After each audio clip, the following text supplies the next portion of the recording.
بسم اللہ الرحمن الرحیم. عزیز طلبہ، امید ہے آپ سب خیر و عافیت سے ہوں گے. آج ہم آن لائن کلاسز کا دوسرا لیکچر جو ہے وہ شروع کرنے جا رہے ہیں. یہ سال دوم کا حصہ نثر ہے. اس کا سبق نمبر 9 ہے جو مولانا ظفر علی خاں کے بارے میں خاکہ لکھا گیا ہے، اور اس کے مصنف کا نام ہے چراغ حسن حسرت. عزیز طلبہ، جیسے ہم نے پہلے لیکچر میں کچھ مولانا ظفر علی خاں کے بارے میں بنیادی باتیں پڑھی اس سبق میں جو مصنف نے بیان کی ہیں، اور اس میں جو ہے وہ ہم نے کلکتہ میں نئی دنیا جو اخبار شائع ہوتا تھا اس کا ذکر پڑھا. اس کا مصنف نے جو ہے وہ محل وقوع بھی بیان کی ہے، اور مولانا ظفر علی خاں سے براہ راست جو ان کی پہلی ملاقات ہوئی اس کا انہوں نے نقشہ کھینچا تھا. تو آج ہم وہیں سے پڑھیں گے. یعنی 54 صفحہ ہے، اور اس کا آخر سے پہلے والا پیراگراف ہے غرض مولانا تشریف لائے.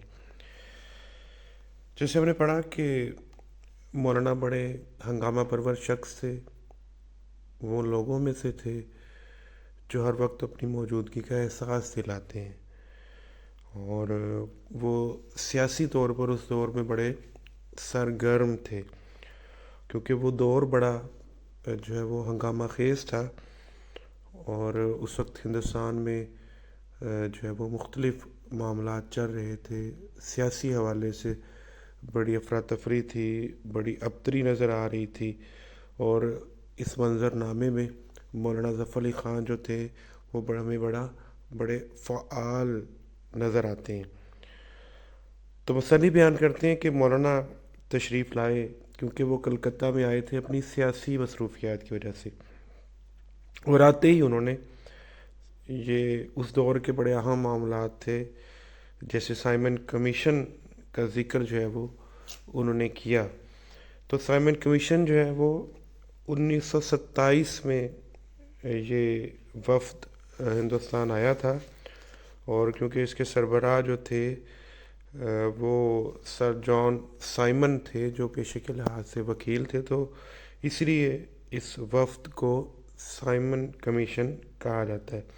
کیونکہ اس میں کوئی مقامی باشندہ شامل نہیں تھا. اور اس وفد کا مقصد یہ تھا کہ حکومت ہند کے قانون کی کارکردگی کا جائزہ لیا جائے، اور ہندوستانی لیڈروں کی رائے کی روشنی میں حکومت برطانیہ کو ضروری دستوری اصلاحات کے لیے سفارشات پیش کی جائیں. لیکن دونوں بڑی جماعتوں کو یعنی کانگریس اور مسلم لیگ کو جو ہے وہ اس وفد سے بہت سارے اختلافات تھے، اس لیے یہ وفد ناکام رہا. لیکن جو ہے وہ اس نے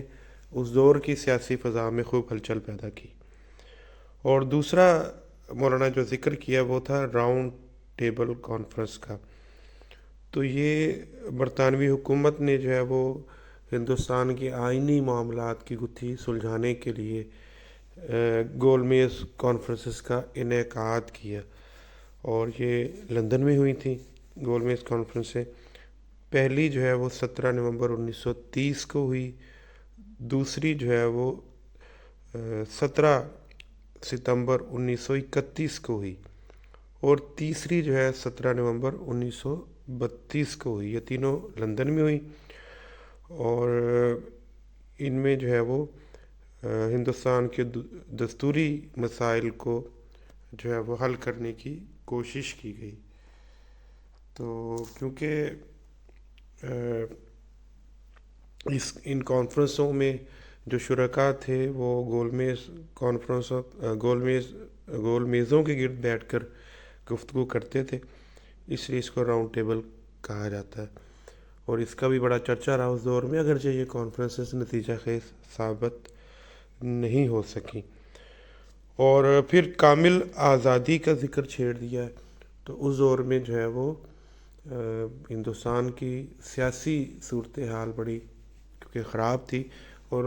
کانگریس نے کامل آزادی کا نعرہ بلند کر دیا تھا، اور مولانا شائق احمد عثمانی جو عصر جدید پریس کے مالک تھے، تو وہ کانگریس کی پالیسیوں سے اس وقت تک باغی ہو چکے تھے، ورنہ اس سے پہلے تو وہ بہت بڑے ان کے حمایتی تھے اور یہ چاہتے تھے کہ سائمن کمیشن سے تعاون کیا جائے۔ تو مصنف لکھتے ہیں کہ یہ سب سیاسی معاملات تھے، اور اکثر جو ہے وہ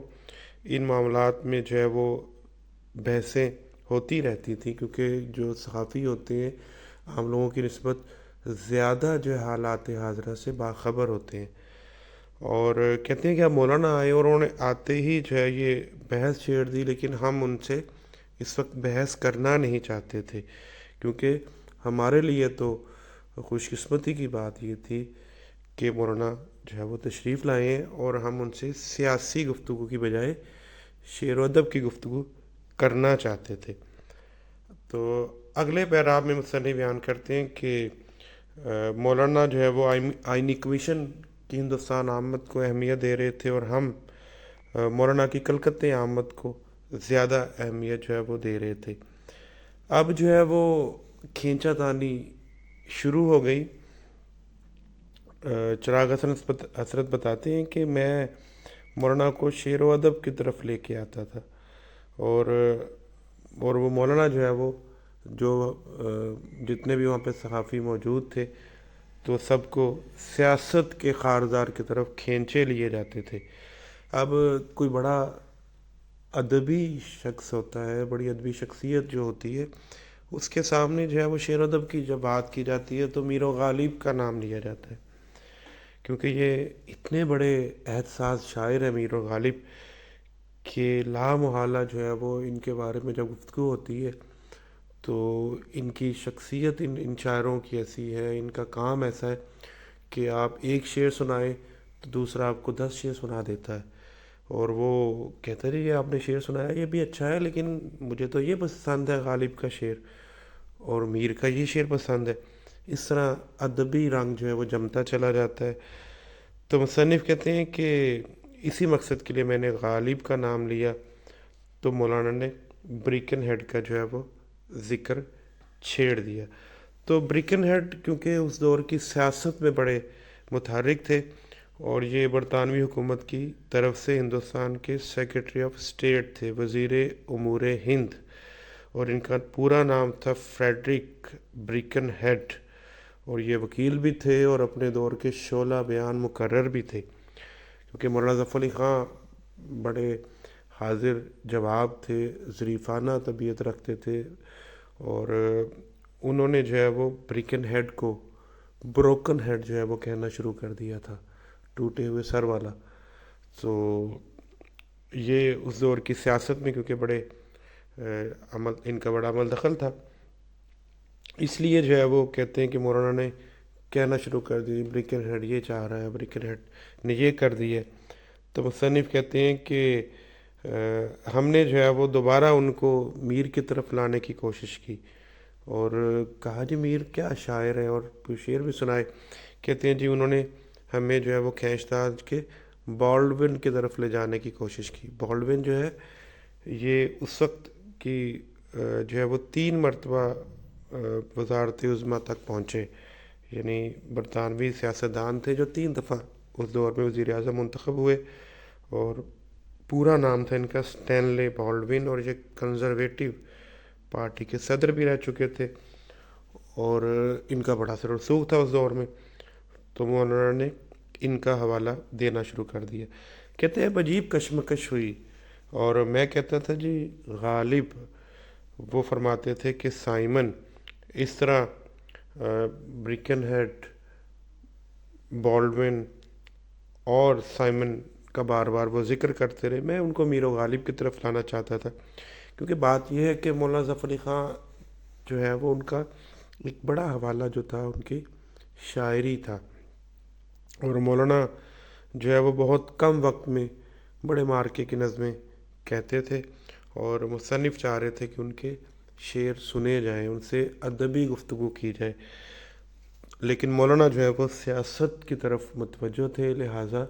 انہی کی جیت ہوئی، کیونکہ ان کے سامنے ٹکنا بڑا مشکل تھا اور ان سے اپنی بات بنوانا مشکل تھا. تو کہتے ہیں کہ انہوں نے ہم سب کو جو ہے وہ اپنی طرف متوجہ کر لیا اور ہم جو ہے وہ طفل مکتب کی طرح اچھے بچوں کی طرح ان کی سیاسی گفتگو سننے لگے. اچھا جی، آگے جو ہے جو پیراگراف آ رہا ہے اور اس میں جو ہے وہ مولانا کی طویل سیر کے حوالے سے جو ہے وہ بتایا گیا ہے. اور مصنف جو ہے وہ کہتے ہیں کہ جب اخبار یہ بند ہو گیا جو ہے وہ نئی دنیا، تو وہ جو ہے لاہور آ گئے اور ذمہ دار اخبار کے دفتر میں کچھ دن تک وہ ٹھہرے رہے. کہتے ہیں ایک رات کسی نے میرا کندھا ہلایا تو میں نے آنکھیں ملی اور گھبرا کے اٹھ بیٹھا. تو یہ صبح کاذب کا وقت تھا. کاذب عربی میں جھوٹے کو کہتے ہیں. یعنی صبح کے وقت ایک دفعہ لگتا ہے کہ جیسے آسمان پر جو ہے وہ روشنی نمودار ہو رہی ہے لیکن پھر اندھیرا چھا جاتا ہے. اسے صبح کاذب کہا جاتا ہے. اور سچ مچ جب روشنی ہوتی ہے، دن نکلتا ہے، تو اس کو صبح صادق کہا جاتا ہے. کہتے ہیں کہ اس وقت جو ہے وہ ابھی بہت زیادہ اندھیرا چھایا ہوا تھا. کہتے ہیں کوئی سایہ سا میرے سرہانے کھڑا تھا. میں گھبرایا کہ اس وقت جو ہے وہ کون میرے سرہانے کھڑا ہوا ہے. کہتے ہیں کہ اتنے میں مولانا کی آواز آئی کہ بھیا اٹھو، سیر کے لیے چلو. کہتے ہیں کہ میں سمجھ گیا کہ یہ وقت ہے مولانا کی سیر کا. اور کہتے ہیں کہ میں اپنے بھول پن میں، اپنی بے خبری میں ان کے ساتھ چل پڑتا. اگر مجھے میرے دوست جو ذمہ دار اخبار میں کام کرتے تھے، قاضی احسان اللہ، انہوں نے مجھے خبردار نہ کیا ہوتا. انہوں نے مجھے بتا رکھا تھا کہ مولانا تمہیں سیر کے لیے کہیں تو ہرگز حامی نہ بھرنا، مروت میں ساتھ نہ چل پڑنا، کہ تم جو ہے وہ ذرا آرام طلب آدمی ہو اور مولانا جو ہے وہ تو بہت طویل سیر کرتے ہیں اور وہ نہر کے کنارے جو ہیں وہ میلوں دوڑتے ہیں. ڈنٹر پیلنا یعنی پش اپس، ڈنڈ لگانا. کہتے ہیں کہ پھر اس کے بعد وہ نماز بھی پڑھتے ہیں اور تم جاؤ گے تو یہ سب تمہارے ساتھ بھی کیا جائے گا. کہتے ہیں کہ میری آنکھوں کے تلے تو موت کا نقشہ پھر گیا کہ مجھ جیسا آرام طلب آدمی اتنی طویل ورزش کا متحمل نہیں ہو سکتا تھا، اس کی تاب نہیں لا سکتا تھا. کہتے ہیں کہ مزمل، کہتے ہیں تھکی ہوئی، بیماروں والی، کمزور سی. کہتے ہیں میں نے بڑی ہی کمزور آواز میں، بیماروں جیسی آواز میں کہا کہ مولانا میں تو سخت بیمار ہوں. کل سے مجھے بخار ہے، سر میں بھی درد ہے، پیٹ میں بھی درد ہے اور یہ اپینڈکس کی علامات بھی پائی جاتی ہیں. کہتے ہیں کہ میں نے کچھ ایسا کر دکھایا، ایسی اداکاری کی، ایسے مریضوں کی طرح کرا کر دکھایا کہ مولانا نے ہمدردی کا اظہار کیا، کچھ مشورے دیے اور وہ خود سیر کے لیے چلے گئے. کہتے ہیں کہ اب مولانا تو چلے گئے لیکن میں نے سوچا کہ اب ان کو زیادہ دن تک تو میں نہیں ٹال سکتا. کب تک میں کہوں گا جی بہانے کرتا رہوں گا بیماری کے، آخر مجھے جانا ہی پڑے گا. اور کہتے ہیں کہ اس کا تو تصور ہی محال تھا میرے لیے کہ اتنی سیر جو ہے وہ کی جائے گی. بات یہ ہے کہ مولانا ظفر علی خان جو تھے وہ نوعمری ہی سے طویل ورزش کے عادی تھے اور وہ ان کے معمولات کچھ ایسے تھے اور ان کے مطلب ان کی زندگی کا انداز ایسا تھا کہ انہوں نے اس کو نبھایا. بڑھاپے میں بھی ان کے یہ معمولات جاری رہے. اور اس پہ نا مختصراً ایک دو واقعات بھی لکھے جا سکتے ہیں. جیسے ان کے بے تکلف دوست بہت بڑے صحافی جو تھے عبد المجید سالک، انہوں نے ایک دفعہ تنزن کہا تھا کہ مولانا آپ جو ہے وہ سیر کے لیے تو جاتے ہیں، تو دریا پر جاتے ہیں، شاہدرہ تک تو جاتے ہیں، لاہور کی ڈاک شاہدرہ تک لے جایا کیجیے اور وہاں سے لاہور کی ڈاک آتے ہوئے واپس لیتے آیا کیجیے. قومی خدمت بھی ہو جائے گی. سیر تو آپ کرتے ہی ہیں، یعنی ایک شہر سے دوسرے شہر چلے جاتے ہیں تو وہاں سے ڈاک لانا قومی خدمت کے مترادف ہے. پھر ایک اور واقعہ بھی ملتا ہے کہ ایسے ہی منہ اندھیرے مولانا جو ہے وہ مطلب دوڑتے چلے جا رہے تھے، سیر کے لیے نکلے ہوئے تھے. تو اس وقت انگریزوں کا دور تھا، تو ایک انگریز سارجنٹ جو اچھا خاصا موٹا تازہ تھا، اس نے سمجھا کہ کوئی مشکوک آدمی ہے تو اس نے جو ہے وہ آپ کا تعاقب شروع کر دیا تو آپ شرارتاً رک جاتے، وہ قریب آتا تو پھر دوڑ لگا دیتے، اور اس طرح جو ہے وہ اس کو تھکاتے ہوئے دوڑاتے ہوئے اپنے اخبار کے دفتر تک لے آئے۔ اور وہ جو سارجنٹ تھا اس نے، جو چوکیدار بیٹھا ہوا تھا، اس سے کہا کہ بڑا خطرناک آدمی ہے جو قانون سے آنکھ مچولی کھیلتا چلا جا رہا ہے، ابھی اندر گھسا ہے۔ تو اس نے جب بتایا کہ یہ تو مولانا ظفر علی خاں ہے، آل انڈیا لیڈر ہے، عالمی سطح پر یہ جانے جاتے ہیں، تو وہ بڑا پشیمان ہوا، گرے سارجنٹ تھا، اور آپ سے مل کر کہنے لگا جی کہ آپ پہلے بتا دیتے، مجھے ناحق آپ نے اتنا دوڑایا۔ تو آپ کہنے لگے کہ میرا تو یہی انداز ہے، میں تو روز ہی ورزش کے لیے نکلتا ہوں، تو تم بھی آ جایا کرو، اسی بہانے تمہاری بھی ورزش ہو جایا کرے گی۔ تو اس طرح کے بہت سارے واقعات جو ہے وہ ہمیں ملتے ہیں، اور جو بتاتے ہیں کہ مولانا جو ہے وہ مطلب اس اپنی سیر کے حوالے سے کتنے جو ہے وہ معمولات پر کاربند رہے، سختی سے انہوں نے اس پر عمل کیا۔ اچھا، آگے جو ہے بتایا گیا کہ یہ نہیں کہ مولانا ظفر علی خان بس مطلب دوڑتے تھے، ڈنٹر پیلتے تھے، ایسے تو بہت سارے لوگ کرتے ہیں۔ جو ہے وہ مولانا جو ہے وہ ان کا جو سیر کا انداز تھا، جو ورزش کا انداز تھا، وہ سپاہیانہ تھا، اور مقدر جس کو ڈمبل بھی کہہ سکتے ہیں، بڑی سی لکڑی ہوتی تھی، اس کو ہینڈل لگے ہوتے تھے پکڑنے کے لیے، اس کو ہلایا جاتا تھا بازوؤں کی ورزش کے لیے۔ تو مصنف کہتے ہیں کہ وہ نیزہ بازی میں ماہر تھے، گھڑ سواری میں بھی ان کا جواب نہیں تھا، تیرنے میں، کشتی کے مقابلے کرنے میں جو ہے وہ بڑے ماہر تھے، اور نشانہ بھی اچھا لگاتے تھے۔ یعنی یہ سارے سپاہیانہ جنگجویانہ مشاغل ہیں سارے، اور مولانا ان سب میں مہارت حاصل تھی ان کو۔ تو مصنف بتا رہے ہیں کہ حیدرآباد دکن میں مولانا نے کچھ عرصہ ملازمت کی، تو کچھ عرصہ یہ وہاں پر نواب محسن ملک کے جو ہے وہ سیکریٹری بھی رہے، اور وہاں پر اصل میں ان کی خدمات جو تھیں وہ دارالترجمہ میں جو ہے وہ تفویض کی گئی تھی، اور کتابوں کے انہوں نے بہت ساری کتابوں کے ترجمے بھی کیے، انگریزی کتابیں بھی تھیں، رائڈر ہیگرڈ کی کتاب کا ترجمہ کیا جو ہے وہ، اسی طرح انہوں نے جو ہے وہ مطلب شبلی نعمانی کی کتاب ہے الفاروق، اس کا جو ہے وہ انگریزی میں جو ہے وہ عمر دا گریٹ کے نام سے ترجمہ بھی کیا، کیونکہ اردو کے ساتھ ساتھ انگریزی زبان میں بھی غیر معمولی وہ دسترس رکھتے تھے۔ لیکن کیونکہ یہ مطلب وہاں پہ انہوں نے دکن ریویو بھی جاری کیا، اور وہ بڑا شاندار جو ہے وہ پرچہ تھا، یہ سب جو ہے وہ ان کے ادبی کارنامے تھے، علمی کارنامے تھے، اور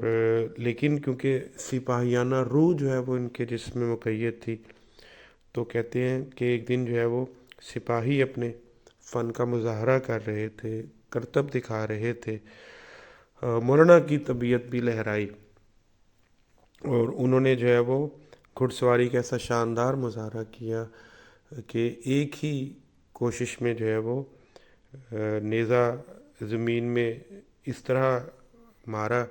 کہ جو لوہے کی کیل میخ جو ہے وہ گڑی ہوئی تھی، سلاخ گڑی ہوئی تھی، اس کو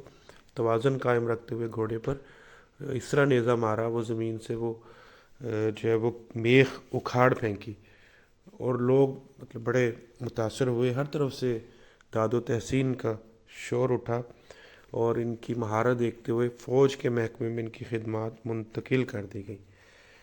اب کیونکہ مولانا جو ہے وہ بڑے دبنگ آدمی تھے، اور وہ مطلب چاپلوسی نہیں کر سکتے تھے، خوشامد نہیں کر سکتے تھے، وہ تو بڑے بڑے انگریز افسروں کو خاطر میں نہیں لاتے تھے، اور ان کو بھی جو ہے وہ مطلب ٹوک دیا کرتے تھے، اختلافات ان سے کیا کرتے تھے، اور اس کی انہوں نے مطلب سزا بھی کاٹی بہت دفعہ، ان کو جو ہے وہ اس حوالے سے جو ہے وہ قید و بند کا سامنا بھی کرنا پڑا، لیکن جو باغی روح تھی ان کی ذات میں، جو مقید تھی، وہ اپنا اثر دکھاتی رہتی تھی، اور ان کی زندگی جو ہے وہ ایسے بے شمار واقعات سے بھری ہوئی ہے، اور اب وہاں پر جو بڑا افسر تھا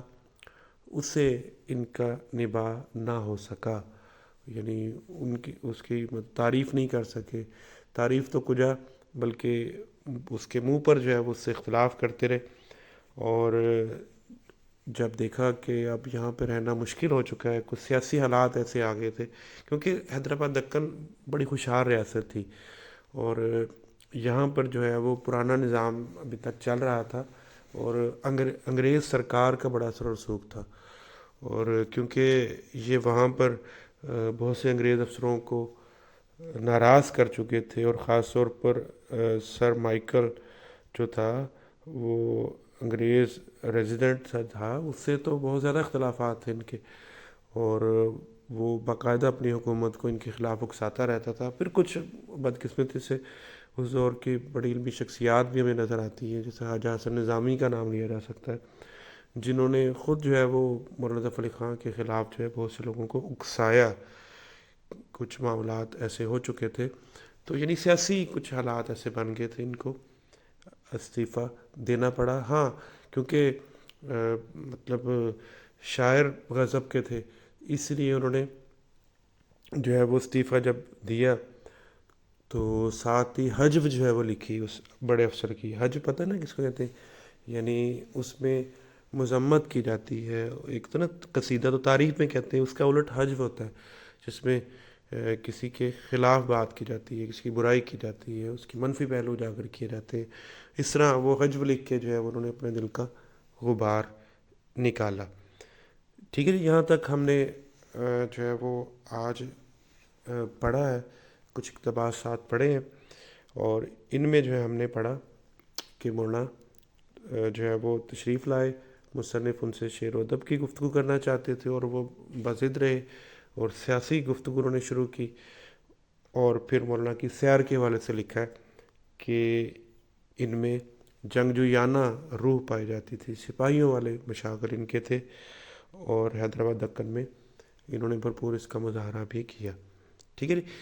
تو ایک دو باتیں اور آپ سے میں کہنا چاہوں گا۔ ایک تو یہ ہے کہ جو چھوٹی چھوٹی جزیات ہوتی ہیں ان کا خیال رکھا کریں، کیونکہ انہی میں سے ہی چیزیں آتی ہیں آگے، اور زندگی میں اگر ہم چھوٹی چھوٹی چیزوں کو نظر انداز کر دیں، جزیات کو نظر انداز کر دیں، تو ہم اپنے مقصد حاصل نہیں کر سکتے، اور یہ چیزیں جو ہے نا وہ ہمارے کام کو، چھوٹی چھوٹی چیزیں جو جزیات ہوتی ہیں مکمل کرتی ہیں۔